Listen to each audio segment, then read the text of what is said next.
karir Mbak E nggak akan hancur karena orang nggak jelas itu, enggak, karena Mbak E itu orang baik.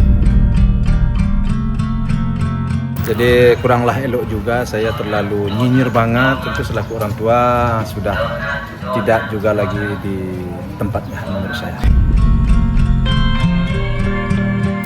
Support untuk Mbak Erika, pokoknya semangat terus. Masih banyak yang sayang sama Mbak E.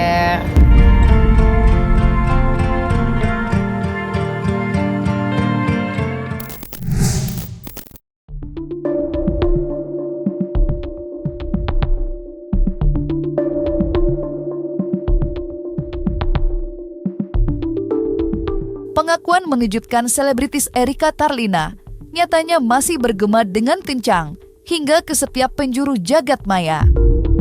Terlebih lagi, sampai detik ini juga, sosok ayah biologis dari kandungan wanita kelahiran tahun 1993 itu belum terkuak secara terang-terangan.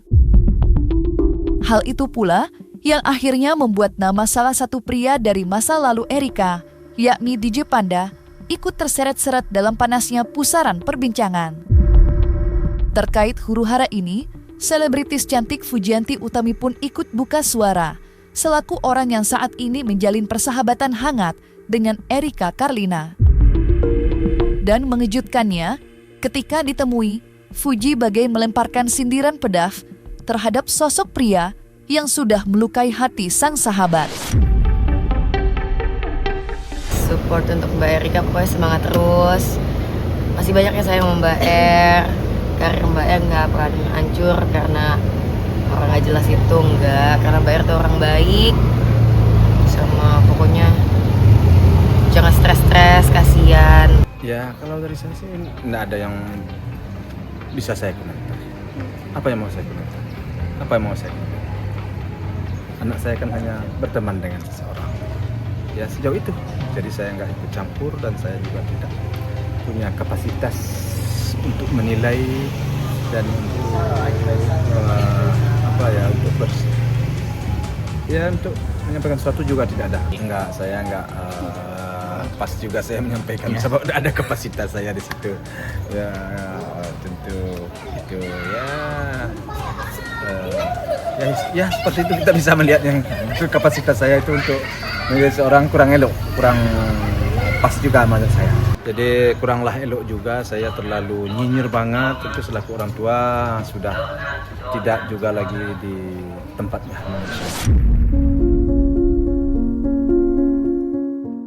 Masih soal kehamilan Erika Tarlina, sang selebritis nampaknya sudah berani buka-bukaan usai memendam semuanya di dalam hati selama 9 bulan lamanya. Buktinya, ia sudah mulai berani berbagi unggahan tentang kehamilannya. Terakhir, Erika Tarlina kedapatan membagikan momen penuh kehangatan di mana keluarga besarnya terlihat ikut mengawal pemeriksaan USG terhadap janin dalam kandungannya. Dan unggahan itu pun dilengkapi dengan sebuah caption penuh haru. Apapun resikonya, aku terima. Tapi, sekali ini aja, aku mohon, aku perlu perlindungan sampai proses aku melahirkan nanti tiba. Unggahan hangat penuh haru itu lantas disambut dengan baik oleh para sahabat yang setia berada di sisi Erika demi mendukung kehamilannya. Gak sabar ketemu Ucil, mangat mami. Tulis Rahel Fenya. Bukan hanya Rahel Fenya, dukungan berbentuk komentar manis juga hadir dari rekan Erika di dunia selebritis, yakni Luna Maya. Kamu sangat berani dan kuat. Bangga sama kamu. Sehat terus ya. Tulis Luna Maya. Dukungan yang mengalir deras kepada Erika memang berdatangan dengan hebat. Apalagi unggahan itu dibalut dengan ungkapan cinta dari Erika. Dan dari banyaknya komentar yang muncul, satu di antara mereka muncul dan mencolok perhatian.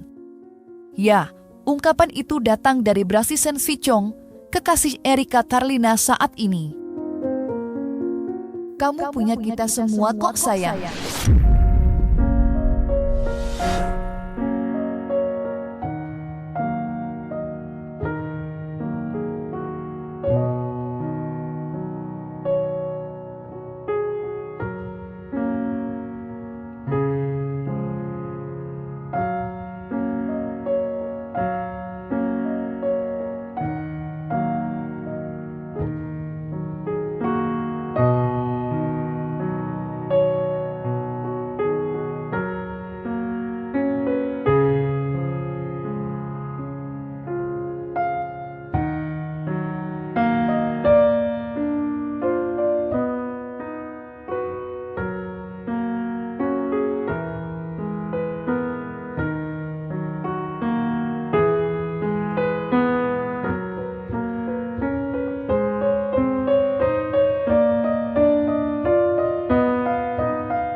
untuk ya menetralisir atau mengurangi stres yang dialami.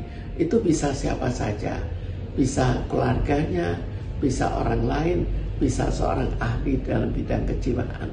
Semua itu mungkin. Bisa kawannya, tinggal mana yang dia rasakan sebagai sesuatu yang membawa efek positif terhadap dirinya.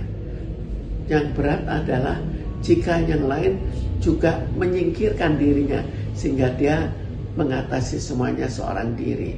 Itu yang akan mempunyai akibat yang lebih besar. Sekarang kalau masalah zaman sekarang ya, kan sudah ada, kalau misalnya bisa membuat suatu ya akte kelahiran tanpa adanya suami, itu kan sudah memungkinkan sekarang. Jadi lalu dari segi masyarakat sekarang lebih mentolerir daripada masyarakat dulu. Kalau masyarakat dulu kan sudah dianggap sangat negatif kalau misalnya seorang anak tidak punya bapak, tapi sekarang sudah tidak separah dulu. Jadi banyak yang sudah mentolerir bahwa hal itu bisa terjadi walaupun tidak terlalu dianggap baik. Psikiater atau sebetulnya masalah pendampingan perlu atau tidak tergantung pada masalahnya terlalu berat atau tidak, bisa diatasi atau tidak. Tapi kalau ancaman fisik yang terjadi, maka perlindungan fisik juga yang perlu dia cari lah, atau ya barangkali secara langsung atau secara tidak langsung dengan penjagaan atau apa, itu kan mungkin saja dia lakukan dan barangkali memang sudah dia pikirkan. Jadi hal itu halnya ya tinggal sampai seberapa jauh hal ini dianggap terlalu berat secara mental sehingga perlu meminta konsultasi. Memang tidak mudah keputusan yang diambil Erika Tarlina untuk mengumumkan bahwa dirinya sedang berbadan dua walau belum diikat tali suci pernikahan. Oleh karena itulah, selama 9 bulan usia kehamilannya, baru saat ini Erika muncul menjelaskan semua.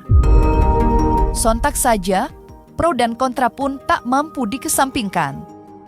Sampai-sampai, Vicong ikut buka suara. Khususnya, soal mengapa baru sekarang Erika membeberkan semua ini. Lantas seperti apa penjelasan Vicong? Serta bagaimanakah pula tanggapan psikolog? Untuk persisnya kita kan tidak tahu. Tapi kalau dilihat kemungkinan lebih untuk membela diri. Karena kalau tidak kan bisa sebelumnya. Untuk apa dia harus mengumumkan? Kita bayangkan mengumumkan kelahiran anak tanpa adanya suami yang mengakui, itu kan masih mempunyai tendensi negatif. Jadi kalau itu diumumkan, tentunya untuk mendapatkan suatu hal yang lain, misalnya perlindungan terhadap ancaman yang diberikan, itu salah satunya, dan itu yang juga dikemukakan. Erika datang ke podcast Deddy Corbuzier, Om Deddy, shout out buat Om Deddy yang baik udah bantuin juga. Erika datang ke podcast tersebut bukan untuk menormalisasi atau bukan untuk kalian menerima atas kehamilan luar nikahnya, no. Dan gue baca di beberapa komentar di TikTok tuh banyak kok yang pintar juga, yang udah ngerti dan udah tahu dan nangkap poinnya itu apa. Karena apapun perbuatannya yang ia lakukan adalah salah dan tidak diajarkan di agama manapun atau di hukum negara manapun. Yang udah Erika lakukan selama 7-8 bulan belakangan tuh dia tutupin. Dia dengan pakai baju longgar-longgar, dengan dia tidak mau keluar terlalu intens, tidak mau terlihat hamil, itu dia nutupin. Dia udah melakukan itu. Kenapa dia speak up? Akhirnya dia membuka adalah berupa sebuah pengancaman di grup WhatsApp yang bukti-buktinya sudah kami pegang pasti. Kalau sebelumnya dia tidak melakukan apa-apa, tidak mengumumkan, lalu tiba-tiba sekarang mengumumkan, artinya ada suatu perubahan. Sekarang kenapa terjadi perubahan itu?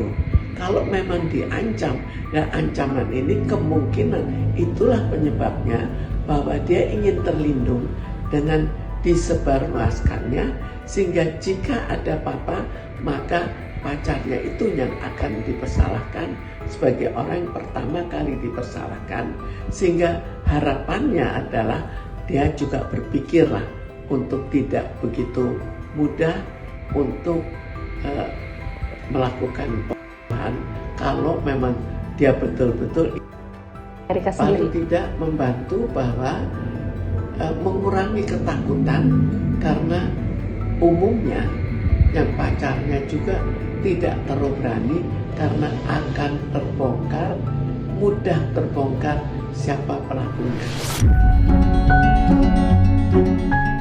Ya, berdasarkan pengakuan Erika Tarlina, keputusannya untuk buka suara memang diperkuat akibat adanya perlakuan kurang menyenangkan yang ia alami dari orang tidak dikenal selama menyimpan semuanya seorang diri. Ya, diduga Erika mendapatkan aksi pengancaman selama mengandung sang buah hati. Lantas, seperti apakah psikolog menanggapi hal tersebut?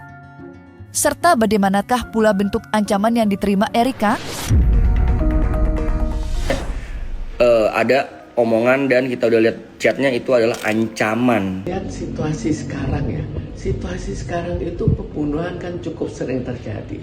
Jadi kalau orang diancam, tergantung ancamannya dianggap serius atau tidak.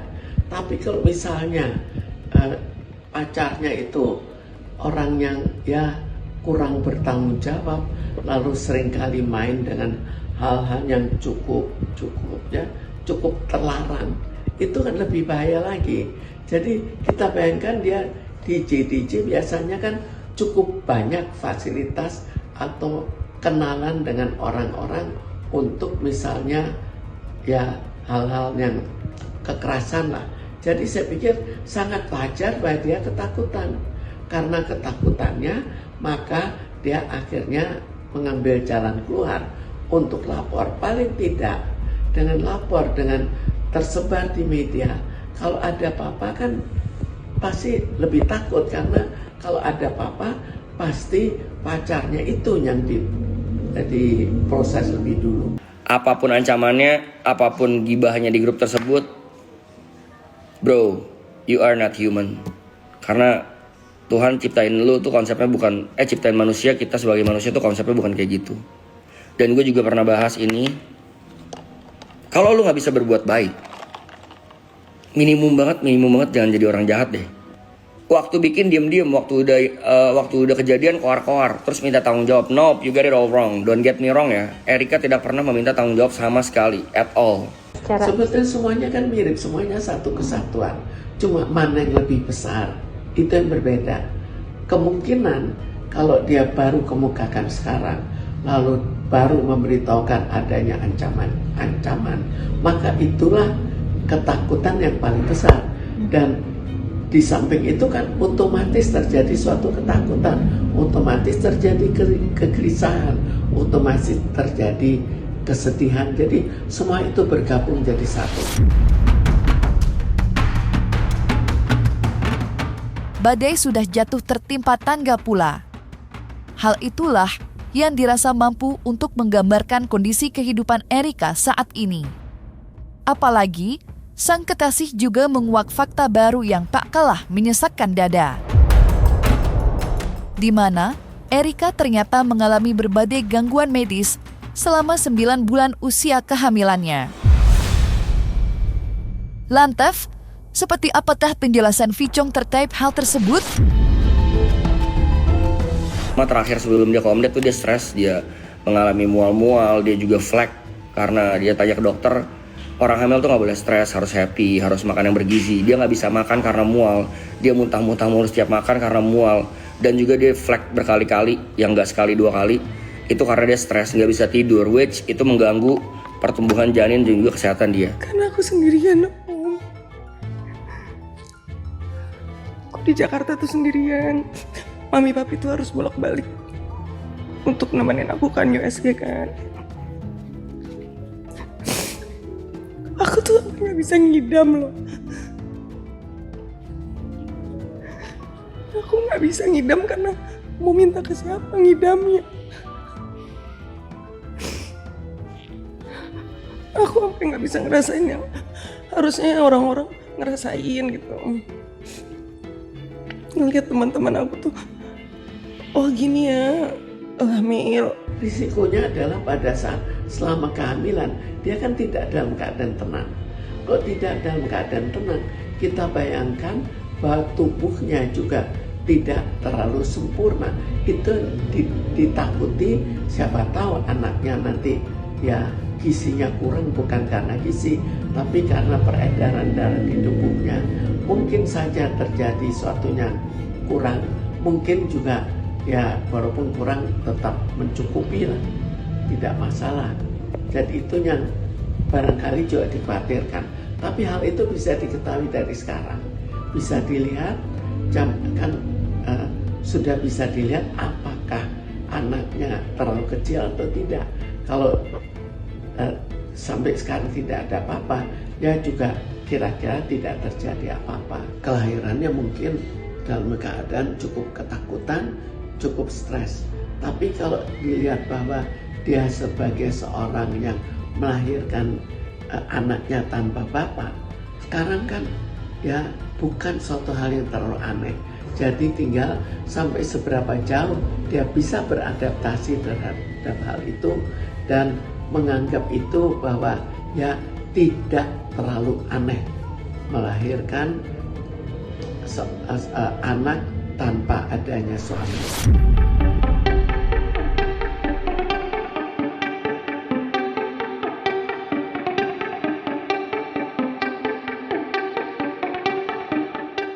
Nah, selesai sudah Cumi Lovers. Jangan lupa untuk like, subscribe, dan juga share channel YouTube Cumi Cumi.